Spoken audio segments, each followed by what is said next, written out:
ये किस एकजुटता की बात कर रहे हैं? मनुस्मृति के हिसाब से 4 वर्ण हैं और उन वर्णों में भी एक वर्ण ऐसा भी है जिसको ये कहीं कुछ मानते नहीं है। अनटचेबल लोग जो समाज का कभी अंग नहीं इन लोगों ने माना। उसके बाद वर्ण की हम बात करें, वर्ण को छोड़ के हम बात करें 6743 जातियाँ, उन जातियों को एक करने की बात करें। जहाँ कुछ बात आती है आप इनके मठों में जाके देखिए, सीधा सीधा संविधान इनका बना हुआ है, सिर्फ और सिर्फ ब्राह्मण जाति का ही मठाधीश बनेगा। हर मठ में यही व्यवस्था है। आज तक किसी भी मठ में इन्होंने किसी अदर जाति को क्यों नहीं बनाने का काम किया? संघ में भी कोई दलित अभी तक अध्यक्ष नहीं हुआ है। नहीं, संघ की आप देख लीजिए, शुरू से लेकर आज मोहन भागवत जी तक आप देखना चाहेंगे तो अपर कास्ट के ही और ब्राह्मण विशेषकर लॉबी के लोग ही जो संघ के सरसंचालक रहे हैं। और वो बात करते हैं हिंदू धर्म की बात करने के लिए वो सिर्फ और सिर्फ वो लोगों को इकट्ठा करके राजनीतिक सदुपयोग के लिए। मैं फिर बता रहा हूँ, सारी मास्टर चाबी राजनीति में है। वो जानते हैं हमारे लोग इस चीज़ को समझ नहीं पा रहे हैं, वो उसी प्रयोग के लिए सिर्फ हिंदुओं को एक करने की बात कर रहे हैं। जबकि आप देखना चाहेंगे, आप देखिए जाति के नाम पर कितना उत्पीड़न होता है, उस पर ये कभी चर्चा नहीं करते।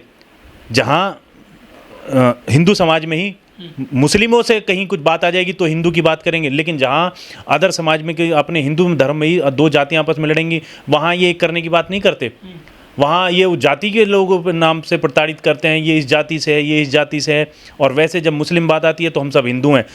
जहाँ सम्मान की बात आती है वहाँ ये कहते हैं नहीं भाई, आप लोग जो है उस सम्मान तक नहीं पहुँच सकते क्योंकि आप अछूत हो, आप शूद्र हो, आप दलित हो। इस तरह के शब्दों का प्रयोग करते हैं और वहाँ हिंदू शब्द का हम लोगों के लिए प्रयोग नहीं किया जाता है। नमस्कार, मैं ओमदेव। आज हम हैं ग्रेटर नोएडा में। हमारे साथ हैं एडवोकेट राजकुमार चौधरी जी। चौधरी जी जो संत हैं राम भद्राचार्य, उनका एक बयान आया है कि आरक्षण जो दिया जा रहा है ना देश में, ये जाति के आधार पर नहीं होना चाहिए, ये आर्थिक आधार पर हो। क्या कहना चाहोगे इस मसले को लेकर?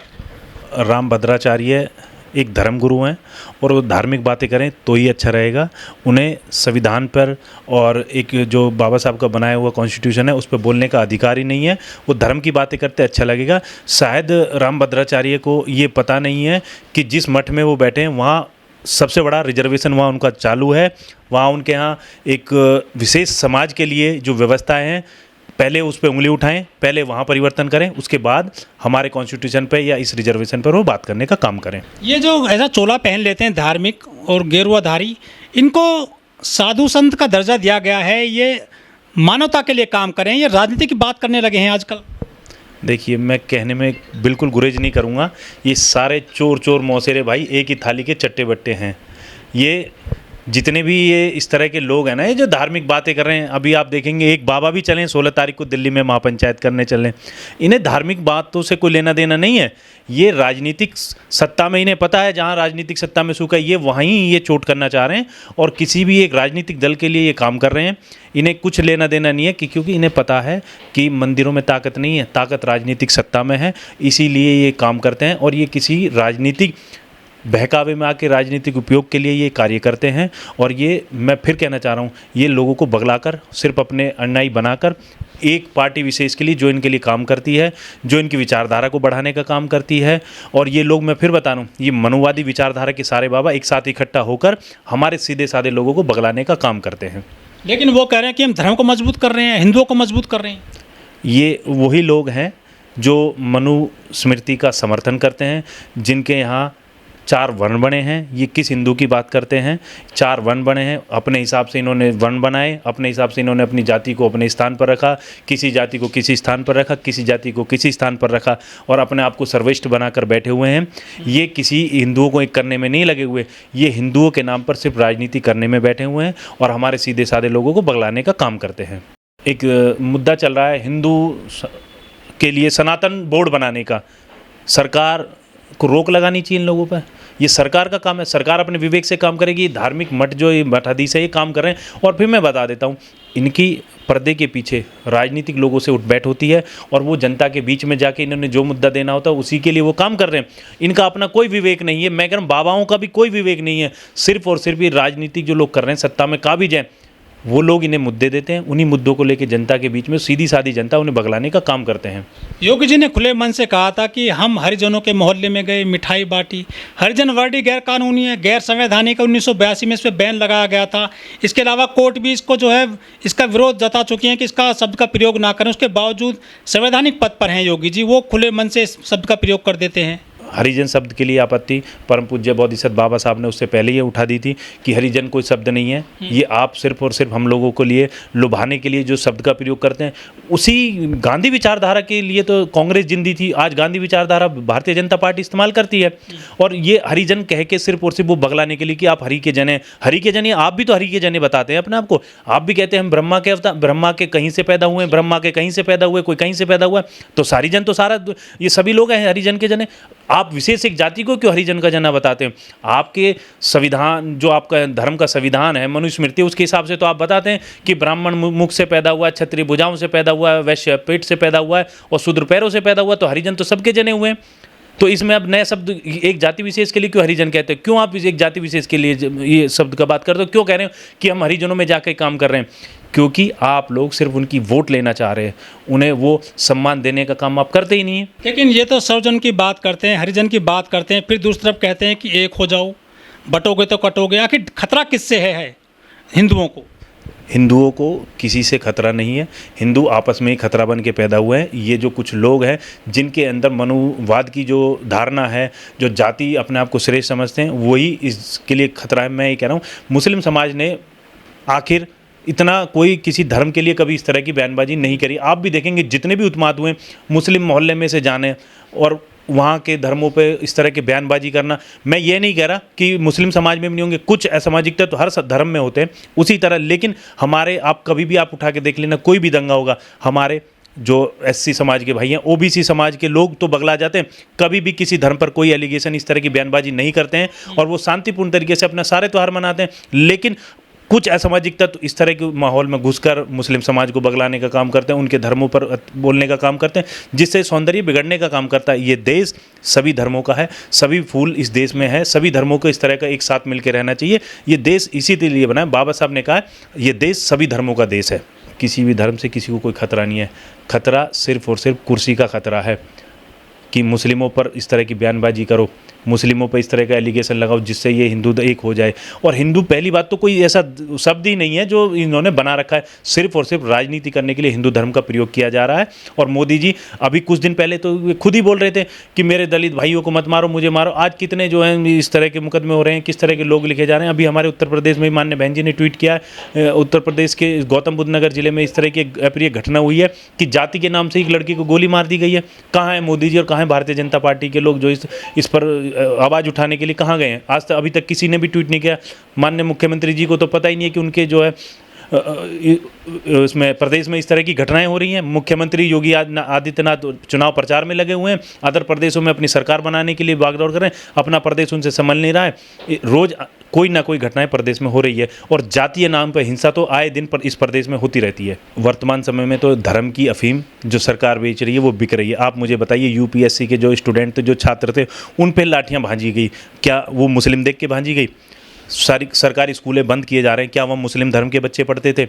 आप देखिए, बैंकों को बंद कर दिया गया, बैंकों का मर्ज कर दिया गया, क्या वहाँ सिर्फ मुस्लिम समाज के लोग थे? वहाँ हिंदू धर्म के लोग नहीं थे?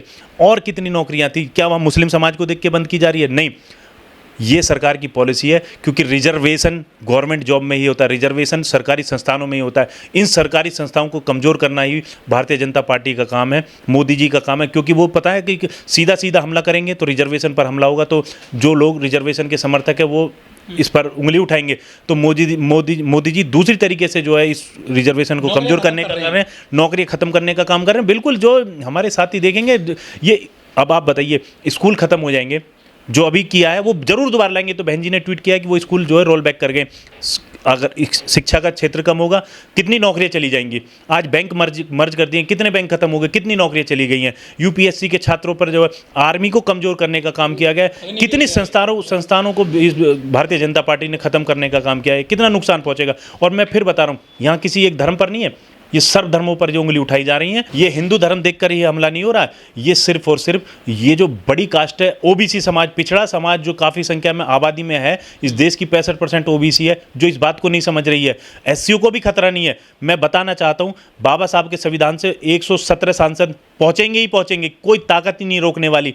आज ठीक है वो अंबेडकर की विचारधारा को नहीं फॉलो कर रहे हैं, आज भारतीय जनता पार्टी कांग्रेस की विचारधारा को फॉलो कर, लेकिन मैं कह रहा हूँ एससी समाज के लोग पहुंच तो रहे हैं।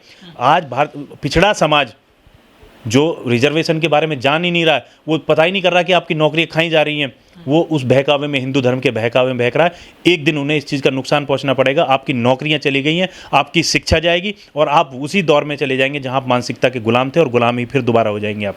लेकिन वो तो कह रहे हैं कि हम विश्वगुरु बना रहे हैं हम देश को। देखिए विश्वगुरु कौन सा पैमाना इनके पास में विश्वगुरु बनाने का, जहां जो है 80 करोड़ लोगों को अनाज दिया जा रहा है, भूखा सोता है देश। देखिए आप भारत में आज 140 करोड़ की आबादी होने जा रही है। मोदी जी छाती ठोक के कहते हैं कि हम 80 करोड़ लोगों को और फ्री राशन दे रहे हैं। कितने दुर्भाग्य की बात है। मोदी जी कह रहे थे मुझे 6 महीने दे दो, उसके बाद मुझे सत्ता से हटा देना।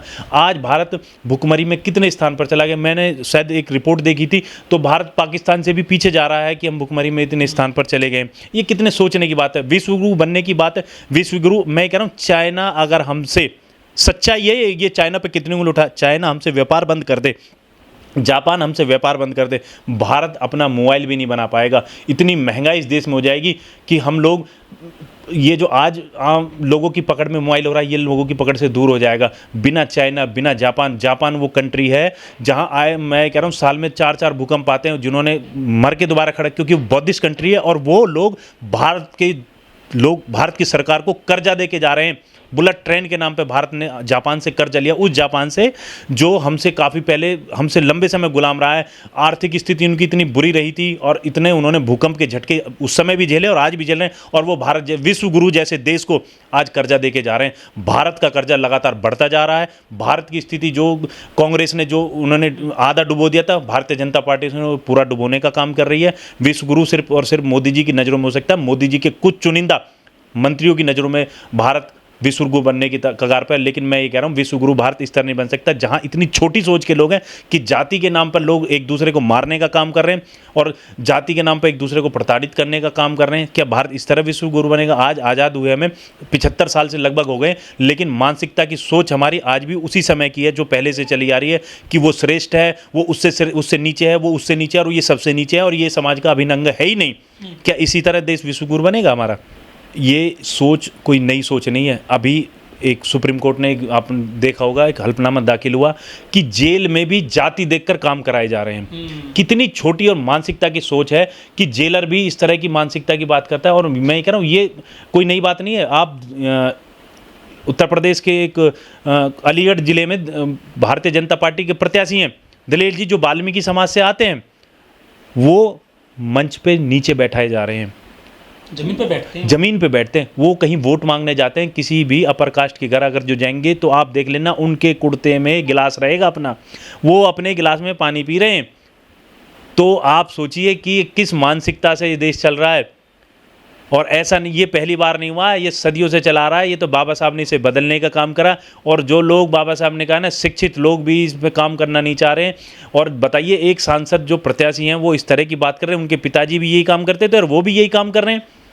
कि बताइए कि परिवर्तन कहाँ से आ रहा है? वाल्मीकि समाज के भाई एक अच्छी शादी करने चाह रहे हैं। पहले तो बेचारे वो लोग काफ़ी आर्थिक स्थिति कमज़ोर रहती है, लेकिन जो लोग भी करना चाह रहे हैं तो वो कह रहे हैं भाई नहीं, आप लोग गरीब हैं, गरीब ही रहो और गरीब ही मर जाओ। लेकिन ये परिवर्तन होगा, आज नहीं तो कल होगा। ये अलग जगानी पड़ेगी और ये हम सब लोगों की जिम्मेदारी है कि जो इस तरह की मानसिकता के लोग हैं उनके साथ एकजुटता से आवाज़ उठानी चाहिए।